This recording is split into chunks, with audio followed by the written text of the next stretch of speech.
Pero vamos a ver el mismo texto con una configuración un poquitito distinta usando el mismo lector de pantalla.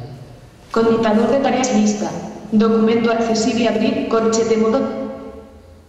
Encabezado nivel, un ejemplo de texto accesible. Encabezado nivel 2, que es una rampa digital. Las rampas digitales son recursos tecnológicos que permiten usar el mismo software a todas las personas, independientemente de si tienen o no una discapacidad. Gráfico, logotipos de discapacidad. Encabezado nivel 2, características 2 puntos. Viñeta, son compatibles con los sistemas operativos de uso común. Viñeta, utilizan el software comercial, evitando así el uso de un software exclusivo. Viñeta, permiten redundancia visual o auditiva de salida.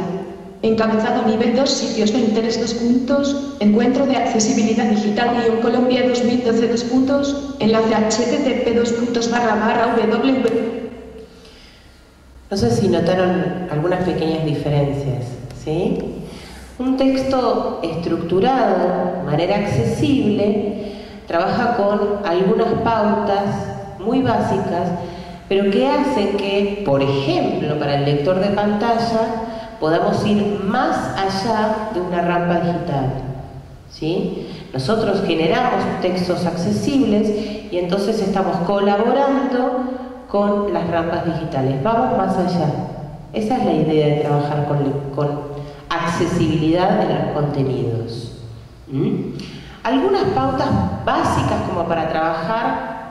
Voy a cerrar el lector, es un poco, para los que no están acostumbrados, un poco molesto. Yo ya lo tengo muy incorporado, pero... Las personas ciegas trabajan con un teclado convencional. Esto lo decimos porque muchas veces se piensa que necesitan un teclado en braille. No necesitan, se acostumbran a trabajar como todos nosotros tendríamos que manejar el teclado al tacto. Hacen un entrenamiento y se acostumbran mucho a la voz, que por ahí es una de las cosas que nos puede llegar a chocar. Se acostumbran a esa voz, la velocidad se regula, estaba puesto bastante rápido, pero eso se puede regular y además hay una serie de información que para ellos es necesaria y que nosotros la adquirimos con este golpe de vista que les decía Luciana, es decir, cuando hay una viñeta nosotros lo vemos, entonces ya sabemos qué significa que haya una viñeta en relación a la estructura del texto, sabemos qué prioriza o no prioriza, a qué se va a referir, qué valor le va a dar dentro de la estructura del texto, pero para alguien que no ve, todas esas puntas de referencia no están. Entonces, por eso es que la computadora tiene que dar no solo la información textual de lo que está en la pantalla,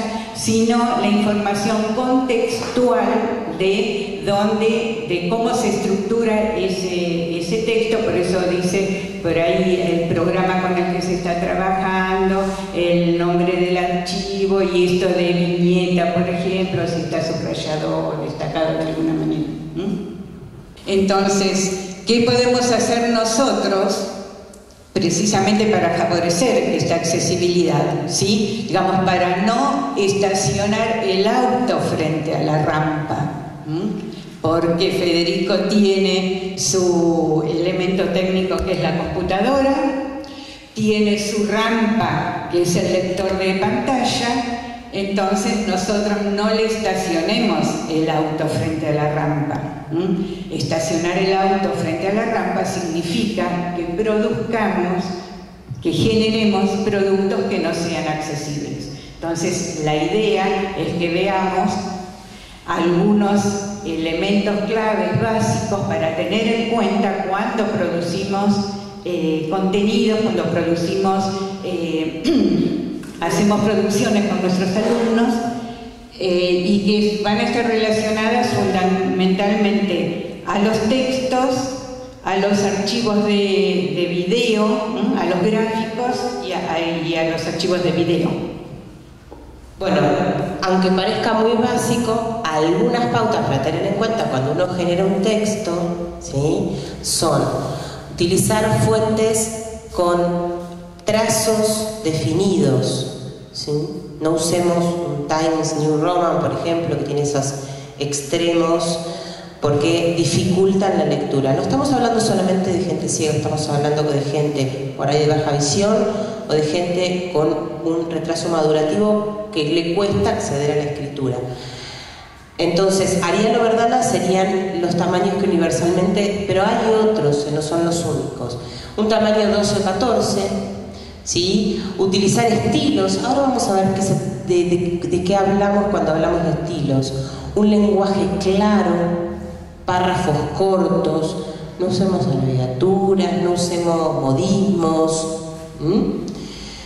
Vamos a trabajar también con qué significa esto de ponerle un nombre a una imagen. Si una imagen es una imagen. Pero ¿qué hace una persona ciega con una imagen? Tenemos que darle la posibilidad de interpretarlo. Y además, trabajar con esto de los enlaces con una explicación, por favor. Yo no les estoy pidiendo nada del otro mundo, solamente les pido que cuando ustedes van a poner un enlace que es tan difícil de entender, no solamente leído por un lector de pantalla, es difícil de entender para mucha gente, le pongan una pequeña aclaración arriba, que diga, como decía recién, encuentro de Colombia 2010, y saber con qué nos vamos a encontrar después en ese www.youtube, con qué nos vamos a encontrar. No usemos negritas o mayúsculas solamente para resaltar algún punto de interés. Y después, evitar el uso de escritura vertical, por favor. Parece tan simpático y tan divertido esto de poner los carteles hacia el costado y es tan incomprensible. Ahora sí, títulos y subtítulos. ¿Qué es esto de trabajar con estilos? Utilizamos el Word como ejemplo, pero los editores de textos todos tienen estilos. Estilos definidos, no los tenemos que crear nosotros. ¿Y para qué les sirven los estilos? Sirven justamente, no sé si identificaron que cuando nosotros logramos escuchar el lector de pantalla en un texto accesible, me decía encabezado nivel 1 y me leía el título. Encabezado nivel 2 y leía los subtítulos. Inclusive hay estilos para los hipervínculos, los enlaces, ¿sí? Hay estilos para definir tablas o definir imágenes. Estos estilos ya vienen configurados en los lectores de pantalla, en los editores de texto, ¿sí? Y no hablamos solamente de lectores de pantalla, hablamos de una persona que quiera definir dónde están encabezados títulos y subtítulos, porque después podemos lograr que de un texto larguísimo obtengamos solo la estructura, el famoso índice ese que se encuentra en los libros. Si nosotros configuramos y grabamos bien el texto, después podemos obtener automáticamente el índice. La otra opción es, ¿qué significa esto de definir, de ponerle un texto a una imagen? Si las imágenes tienen un texto asociado, si yo te tapo los ojos y te muestro una foto, me alcanza con decir es una foto de fulanito en la playa, es una foto de nosotros haciendo un asado, esta foto es de la Torre Eiffel. Y para eso tenemos dos opciones. La primera es muy básica. Cuando nosotros insertamos una imagen en un texto, normalmente la obtenemos de los celulares, ¿sí? Y entonces, o la sacamos del Facebook y la insertamos en un texto y la imagen proviene de un Facebook o de un celular o de un dispositivo o de internet y tiene un nombre así como J001. ¿Sí? Si ustedes bajan una foto del celular a la computadora van a ver qué nombre tiene esa imagen. Lo único que tenemos que hacer, lo básico, es bajarla a la computadora y ponerle el nombre a la imagen. Y automáticamente cuando la insertemos en un texto, el lector de pantalla la va a identificar con el nombre que le hemos insertado. Y además nos va a ser útil a nosotros. Si nosotros ordenamos las imágenes, le podemos inclusive poner un número de orden. Pero si nosotros ordenamos las imágenes, esto de JPG 10007 no nos va a decir nada. Pero verano del 2013 en la playa nos va a decir un poco más. La otra opción era algo muy básico, que es esto de cambiar, ponerle un encabezado a los enlaces. Saber con qué me voy a encontrar. Conferencia de Colombia, página web de una entidad. La otra opción también puede ser cambiar el nombre del enlace sin necesidad de perder el enlace, modificando el título del hipervínculo, el nombre del hipervínculo. ¿Sí? Les muestro una pequeña captura de pantalla de cómo lo pueden hacer en Word. No es tan indispensable esto. Yo, con que me pongan un encabezado al enlace anticipándome con qué me voy a encontrar, ninguno de nosotros sabe. Si le insertan un enlace que dice www, un montón de letras, sabe con qué se va a encontrar si no lo anticipamos con un encabezado. Un pequeño ejemplo de un texto no accesible. ¿No? Era más fuerte que yo, tenía que ponerlo, porque si no, para que ustedes se dieran cuenta que no estoy hablando de personas ciegas que usan un lector, no estoy hablando de personas que tienen una discapacidad intelectual, estoy hablando de una persona mayor que le dan un folleto de este estilo, o una persona como yo que sin anteojos no ve nada. No puedo adivinar, con este tipo de letras no puedo adivinar qué es lo que dice. Cuando trabajamos con un texto, ¿sí? Sabemos que los archivos PDF son archivos cuya sigla implica Print Direct File, son archivos listos para imprimir. Lo que nos pasa muchas veces con el archivo PDF es que nos mandan un PDF de una fotocopia.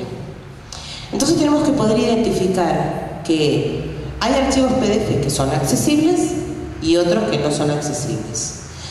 Si yo tomo una hoja escrita, una hoja impresa, la puedo transformar en un texto digital.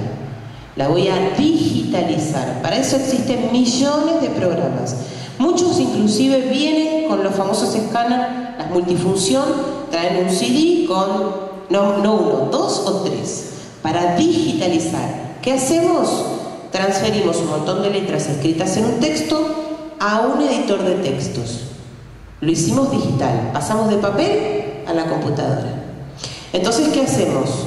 Eso lo convertimos en un archivo PDF y generamos un archivo de textos accesible, que no puede ser modificado, porque la idea original del PDF es no permitir que un archivo sea modificado. Si nosotros mandamos un currículum, un presupuesto, una información que no queremos que sea intervenida, entonces lo que hacemos es generar un PDF. Desde Word es muy sencillo generar un PDF. Vamos a guardar cómo cualquier editor de texto genera un PDF. El problema es que cuando muchas veces tomamos un texto, lo escaneamos, ¿sí? Y lo convertimos en un PDF, lo que hicimos no fue digitalizar un texto, fue crear una fotocopia. Lo mismo que haber sacado una foto. Y entonces, la foto no es un texto, es una imagen, con lo cual nunca va a poder ser accedida como un texto. ¿Se entiende la diferencia?